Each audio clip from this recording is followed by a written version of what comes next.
Thanks, everyone. Thanks for being here. So while I am starting the presentation, I'd love for you to answer me a couple of questions. This helps me frame the conversation better, so I would encourage you to do it. It'll be great if you could just, anonymous, so completely OK for you to just click 3 buttons and you're good. So thank you, ODSC. Congratulations on your 10 years. And thank you for all the people who are here. Same as Alina, Paula, Deepthi, everyone who have been here. Thank you. And it's amazing to see all of you here, particularly the word of agents keep coming up everywhere I turn. I think I probably heard 1 million times just yesterday. So it's great to be here. Thank you for the partners. I see a lot of partners here. Databricks, SyncARI, Postman, and some agent partners such as Microsoft, AG2, AutoGen, all of them being here. It's great to see everyone. And thank you for being here. How many of you are New England residents? Oh, they took 9 miles, 90 minutes this morning, and 3 calls from the organizers. So if you made it here, thank you for being here. It's not easy to handle Boston traffic. So let's see how the results came. Wow, 218. I love this. OK, so almost 62% are I'm just learning for the first time. So this is really good. So this helps me frame the conversation. I apologize for the rest of the 28. I would love to talk to you because I can talk to you in a different levels. But maybe in this conversation, let's keep it high level. Have you heard of ADK, A2A? Never heard of it. OK, that's good. You're in the right session. Do you want to see code or demo? More towards, one second. I'm just, sorry. More towards demo. OK, that's good too. OK, thank you for helping me frame the conversation. This helps me drive it. A little bit about me. I'm Kanch. I am currently a technical solutions manager in Google. I've been working with AI agents for the past 2 years, but also a rotator as Agent Garden product manager. I'll walk you through what these components are so that you understand my role better. But in my day job, I talk to close to 10 customers a week in different parts of their journey. Like some have just started, some are in, trending in the spectrum. I talk to everyone, and I understand this landscape a lot better. So happy to have the conversation further. So when you think about agentic AI, and some of the conversations from SAP resonated very well to me, is it keeps coming up, these use cases. Like one of the gentlemen yesterday asked me, where would I use agentic AI? To be very honest, I kept this journey. I endeavored this journey last year. Around May, June, I interviewed close to 60 customers. And all of them, most of them, were in virtual agents. Like if you have used chatbots, you pick your, any retail, any company you have worked with, they all have some kind of a chatbot. It all became a virtual agentic experience. And that was the first journey in any enterprise you have been. And then slowly, there was a shift towards the end of last year where we started seeing more and more of these use cases. Again, this is not exhaustive. And this is not meant to be the only list of agent use cases. But we keep seeing more of this often. But let me walk you through step back of what does this evolution look like. Long, long ago, not so long ago, November 2022, when we all heard of a chat interface where you can ask any questions, and people went and did crazy things. I'm sure you all had a crazy question which you asked a chatbot to identify an answer. Let's take a crazy question, an example. Where is New York City located? When you are making that call, you're using a prompt, which is, where is New York City? You're doing an LLM call to a foundation model, Gemini, GPT, whatever that may be. And sometimes you pass the session information as well. What happens next? the next evolution came to find directions to New York City from this address. When you put this address, it used a tool, maybe a Maps API, to find the directions from that place to New York City. That's a tool call. Then you started, I apologize, this is not clear. Then you started asking, find me directions to New York City from my address. My address. That's my information. That is RAG. Then you started asking complicated questions. Book me a hotel and flight to New York City that is pet-friendly, no smoking, and has availability in both my and my friend's calendar. There is a lot going on here. You need to look up flights, you need to reserve flights, you need to look for filters, you need to accommodate both the calendars, you need to collaborate, negotiate, all of this happens. And this is what a real-life agentic use case will be. Is all of it real today? I would say no, not yet. Some of it, yes. So the evolution of what you have seen from LLM with prompt to LLM with retrieval to LLM with actions to agents to multi-agents. This is what an agentic system in any organization is going through. Let's go. What is an agent? This question keeps coming up. Honestly speaking, there is no definition. If you are following Andrew Ng, he says this very clearly. Let's not try to define what agents are. Let's just build an agent. So I'm going to ask you, let's not try to define an agent. This is my definition or our definition of an agent, but yours might be slightly different, and that's OK. So let's focus on the agent brain, what you see in there. The agent brain initially contains the profile, instructions, goals. We'll walk you through some of this, and I am going to give my colleague's presentation, which is right after, a demo that walks you through an ADK. So you should probably attend the session as well, where he goes through all of this in detail. But what is an agent? The profile, goals, instructions make an agent. And memory is very important, because as we saw, the agentic world, to build it, you need the memory. And the important thing, like so many folks ask me this question, I can just do all of this in a Python script. All it needs to be done, like Python code, all it needs is I need to understand these, call these tools, and I'll be done. Why do I need an agent? And this is what makes an agent different, because it uses LLM to do its reasoning on the path, and you're not explicitly defining it. The important thing, of course, is models, and then the tools, which are APIs. If you are in your enterprise world, if you use it, it's connected to your data, your APIs, your proprietary information, and can orchestrate. Do we all agree on this slight definition of an agent? What is missing here? There's one thing which is missing here, which is truly important in any agent world. Callouts? Open-endedness? Yeah, kind of. I'm looking for a specific word. Yes? Reliability? Kind of. It's human in the loop. It's not here. But that's the most important thing, because as the previous speaker pointed out, hallucinations and accuracy issues are pretty common, and it's important for you to include human in the loop as you define it. I'm going to skip some of these slides because I meant to keep it very complicated, but let me jump into this agent path, which we have seen customers adopt.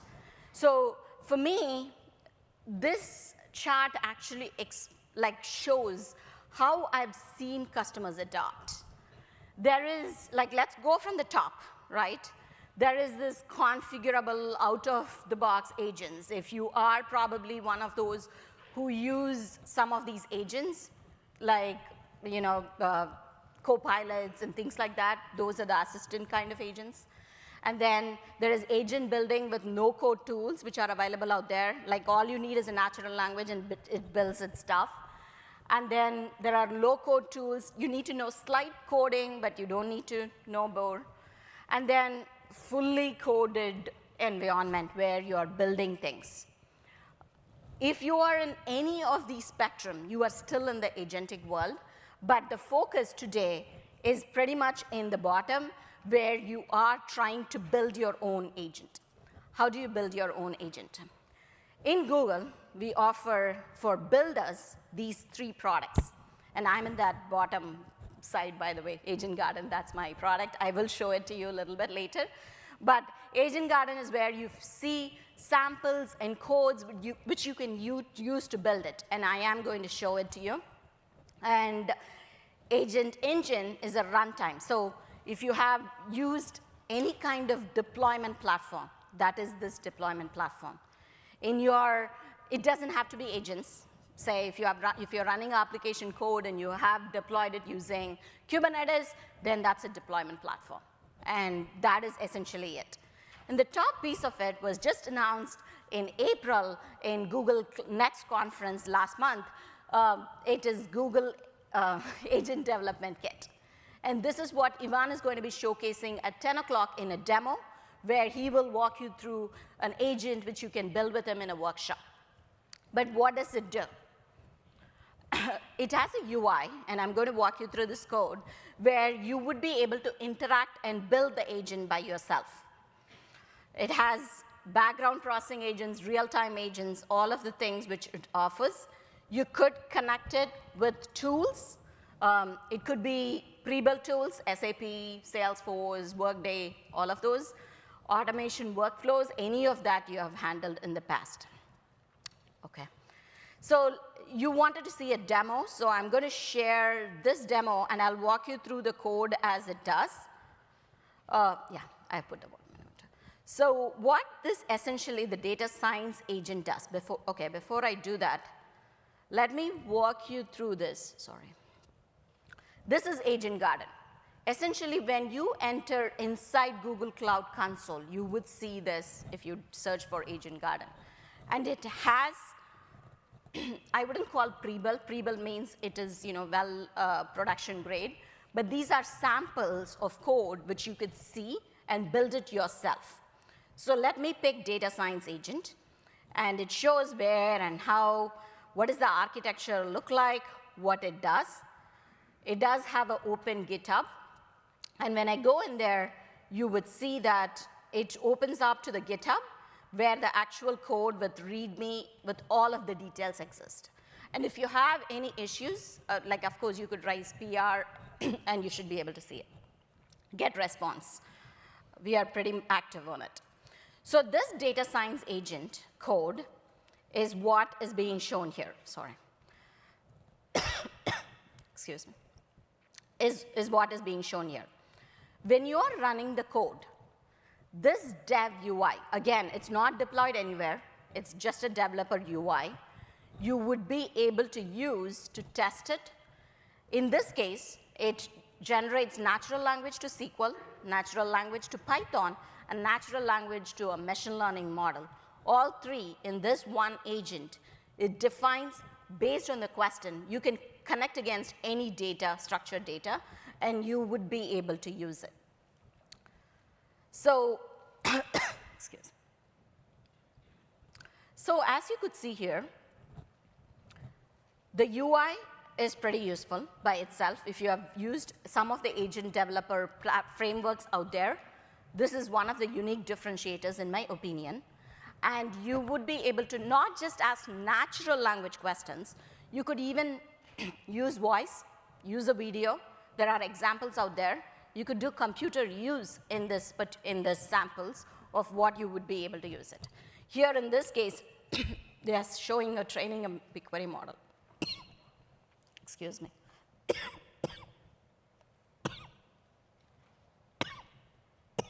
Excuse me.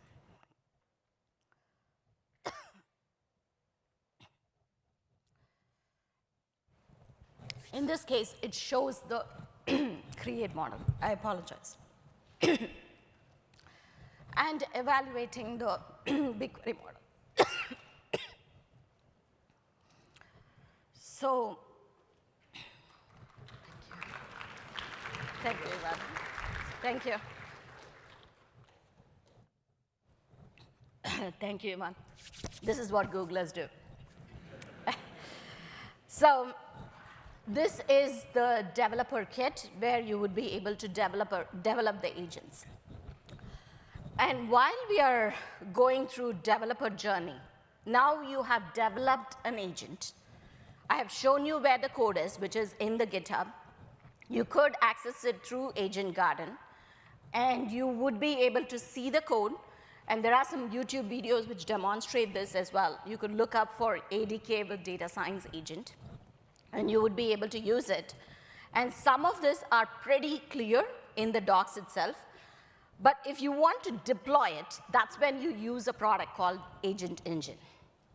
Let's walk through why you need a deployment platform. How many of you have heard of Kubernetes? Oh, wow, this is good. I like that. So if you have developed an application and you have deployed in Kubernetes, you probably have used many of these products. But when you build an agent, you need to deploy it somewhere. There are 3 options we provide. One is the Agent Engine, as I said. And then there is Cloud Run. How many of you have heard of Cloud Run? Which is a managed service of Kubernetes in Google Cloud. Or you could build your own Kubernetes platform. It's just a container, so it's up to you where you deploy it. And you would be able to deploy it and scale. Why do you need an agent platform? Because agents are slightly different from your regular application. It is scalable for deployment, and you need to maintain session and memory. Those are key important differentiators of an agent. When we looked at what is an agent, we saw that memory was a key differentiator. So that's why it's important for you to be able to use it.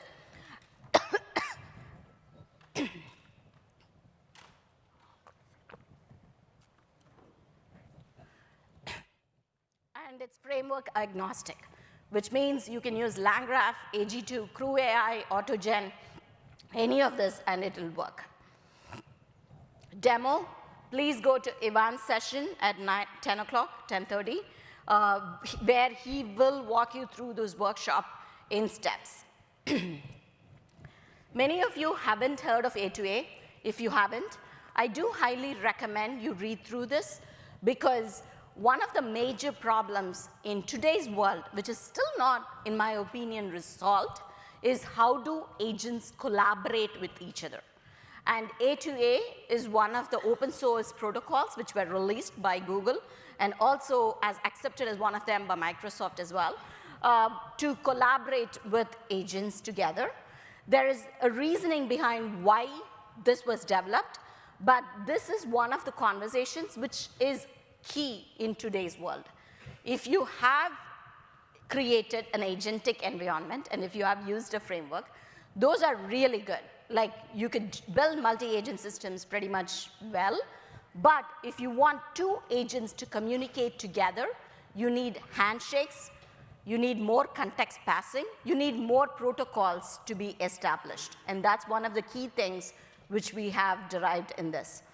So, let me just stop here, and I would like to answer questions while, if you have any of this, if you could give me feedback in this form, I would greatly appreciate it.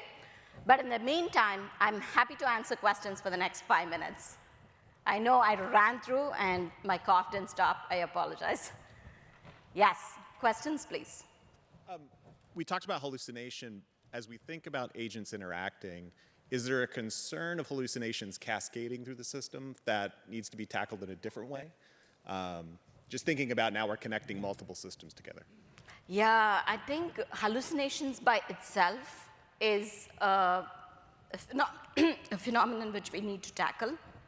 And when you're connecting multiple agents, particularly multiple different models and multiple different frameworks, this is going to be even more of a problem statement than if it's resolved yet. I would say hallucinations by itself needs that's why I said human in the loop and evaluations are really important, because most times when I see this being when an agent system are developed, we are all looking for this cool thing. Like you see a lot of demos out there, which are all doing very good stuff. But when you are looking for creating a consistent outcome, it's not there yet. Novelty is appreciated, but consistency is kind of not there yet. But that's a great question, and I don't think we have an answer defined yet, in my opinion. Thank you. Great talk. Really appreciate this. Also have a question about evaluation. It's like difficult enough to evaluate one LLM in one task. How do you accomplish evaluation of the compounding effects of multiple LLMs in a process? Yeah, it's evaluating even one agent, in my opinion, is very complicated. Because you need to figure out how many multi-turns were there, how many was successfully handled, how was the tool calling handled, was the tool called multiple times correctly, how was it handled? All of these questions keep coming up, in my opinion.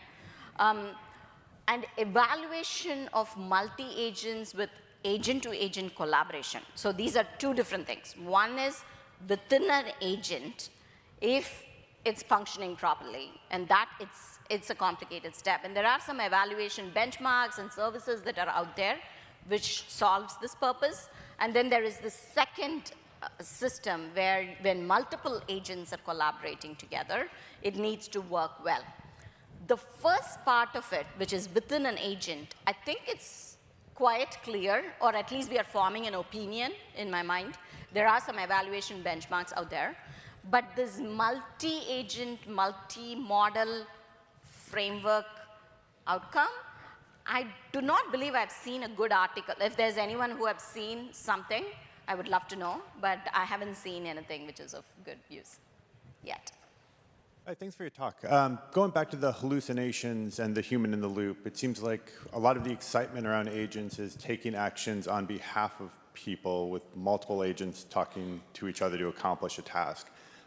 Where do humans in the loop fit from the perspective of increasing that productivity by agents working with agents?